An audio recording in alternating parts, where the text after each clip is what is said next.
All right, welcome back to Insta Jamm. My name's Jen and I'm the vocal coach here at Jamm Studios.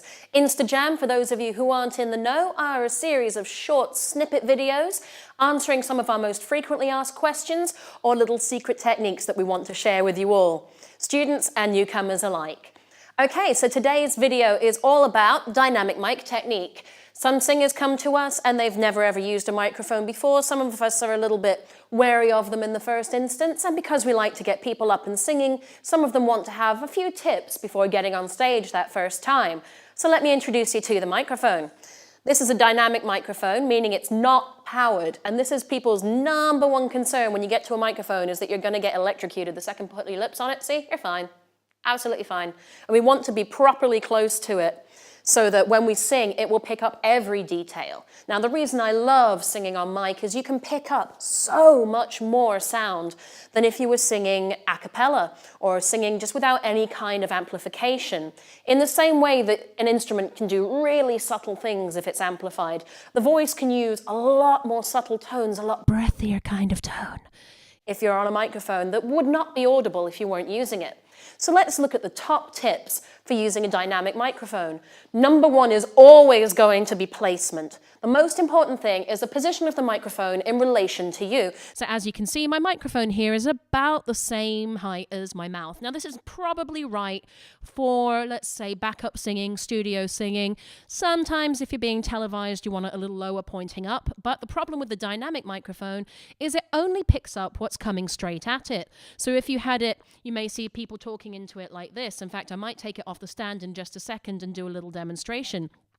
So if you're using the stand, you want it dead on, really. Second thing to know is that there's no electricity coming through it, so touching it is perfectly fine. It will annoy your sound engineer, but it's perfectly safe. The next thing that we want to do is if you are coming off the mic stand, I'm just going to pop it gently off the mic stand here.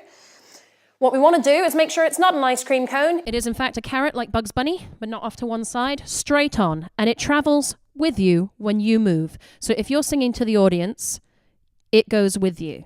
Well, all too often we see this happening, and possibly as you'll be hearing in this recording, the sound kind of disappears and dissipates over the top of the microphone. Top tips: do not hold it at the base. You are covering part of the microphone there and more likely to cause feedback. You can try and hold it in your hand so that you can balance it more or less between your thumb and middle finger, and then just get a grip on it as appropriate.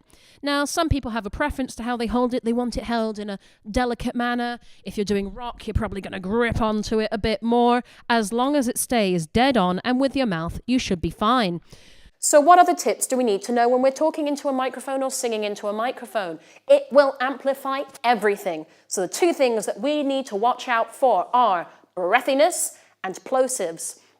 Breathiness mainly that if you're doing a really aspirate tone or something really breathy, it's going to come out a lot more on the microphone and you will hear every inhale that you do, which is where our later video on flop breaths comes in. So keep an eye out for that one. What you can also hear quite a lot of are B's and P's, what are known as the plosive consonants, because they sound explosive. So if you have a microphone turned way up and you go b, p, b, p, you will hear that quite a lot on the microphone and it will become really obvious. So you have to have a bit of a soft touch when it comes to B's and P's. Your enunciation needs to be clear but not overemphasized. So there's just a few little things to kind of get over with the microphone. And that really is all you really need to know in the first instance. If you have any further questions, be sure to talk to your sound engineer or local studio technician.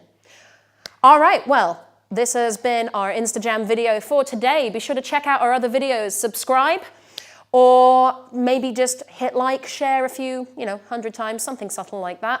And join us for our next one coming soon.